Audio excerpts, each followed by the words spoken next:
time I was walking home from school, and I was still on the right by the front office area or where the buses are, elementary school, and I saw the mom, the Girl Scout mom, and she was pulling, not the ear, not the ear, but she was really holding onto her child, and she was pulling that arm, and she said, "Do you want to work at McDonald's?" She said, "Do you want to work at McDonald's?" "No." "Well, then you better learn to get up on time and be on time and be punctual." And I was thinking, my goodness, what a tongue lashing. And this is just a, what, kindergarten student, first grader, second grader? I don't know. Probably too small to be a second grader. And I yelled out, "I love you!" Now, of course, I've seen that mom at the parenting classes because she's one of the, what can I say about her? She's just like my mom. She was a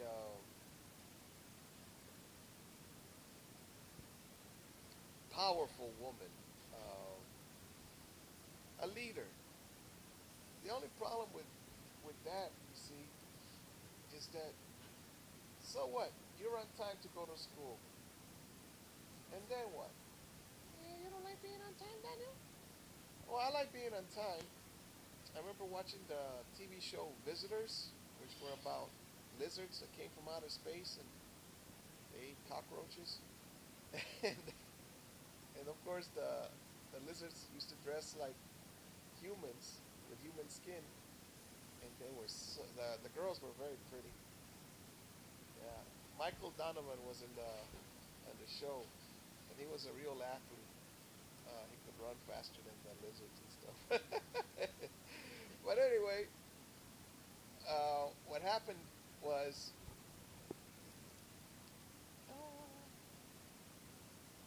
wasn't it cute how they flew those spaceships? Yeah, those spaceships were awesome. Oh yeah, so like the visitors showed up, and there was this young man that was in the resistance of the humans. The visitors, the lizards had more weapons, better weapons, and they showed the young man, and he was a very sad young man. And so the leader or someone asked him, "Why are you so different? You're so young. I mean, you're angry about something." And the young man said, "What happened was that I was supposed to pick up my sister from school at 10 o'clock in the morning, and I was 10 minutes late. And the lizards had attacked the school. Yes, they had. My sister was dead because I had not arrived on time, and I am very, very sad about that." So another point is, like, firefighters and police officers, they arrive.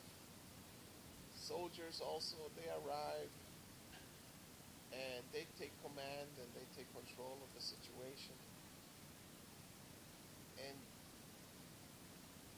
being on time, it is important. What I'm against is the routine of being in a rush rat race lifestyle.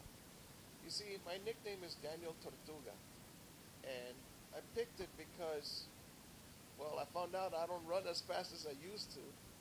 And when I look at the mirror, my goodness, I'm old. Yes, you're very old, Daniel, but now you're finally intelligent. Yes, I am very intelligent now, and I keep saying that because, you see, I never thought I was intelligent. I would get excellent grades, A's and B's. But the problem was, and this happened in the TV series Seven Up, the documentary. Ah, ah, ah, ah! Scratch that chair. In the documentary, my cat was scratching the chair. In the documentary Seven Up, one of the homeless one, the one that became homeless, when he went to college, he had two parents that were school teachers, and so when he went to college, they thought that they always told him that he was very intelligent, right? Yes, that was the problem. And Neil is his name, I think. And what happened to him was that he was intelligent among his friends at his little high school or wherever, his little elementary school and a little high school. But when he got to college, he found out that there were other humans much more intelligent than him, and they had better skills for studying, and he couldn't run with the big dogs. That's right. He couldn't. He wasn't successful at yes, he was a good student, but he was not as good as the others. And so that's the problem I also faced. On top of that, I had people yelling at me. So like, there are two choices. One, you believe what the others tell you, or two, you snap out of it. Now I finally snapped out of it. I'm my own man now, but I'm 39 years old. I'm learning to I'm learning money skills until now that I'm 39. You know. But my aunt, she mentioned about my stepdad. She said, "Who was he at 40 years old?" You know, they met when they were old, 40. My mom and stepdad. They said, "All right, so he's 40 years old, and how do I describe him? A man with a newspaper looking for a job." He described himself as a laborer. But the thing is,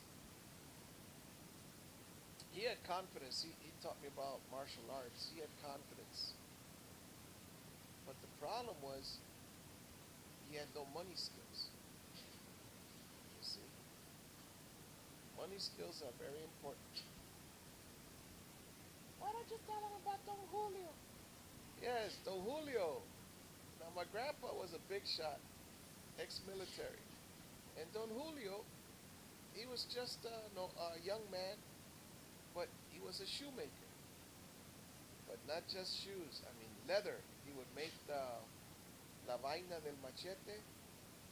He would make the hats, sombreros. He would make horse, what do they call those things? Saddles for horses. He would make boots. Now I would call him an artist. All right. And I remember going into his store and smelling it. The leather. It smelled wonderful. It was a place that you wanted to touch everything. And he was skilled, and he became a rich man because he had the basic ability of providing food for his family. Yes.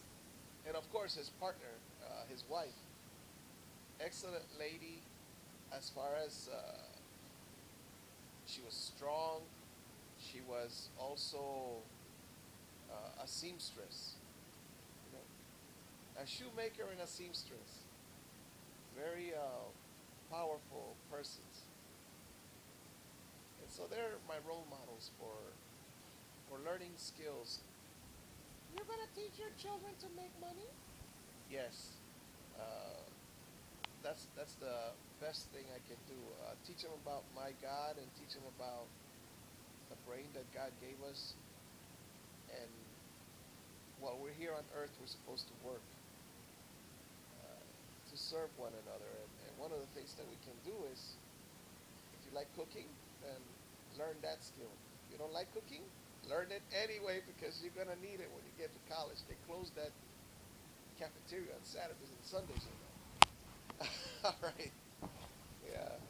Experience is painful sometimes, but it teaches you things. Thanks for listening.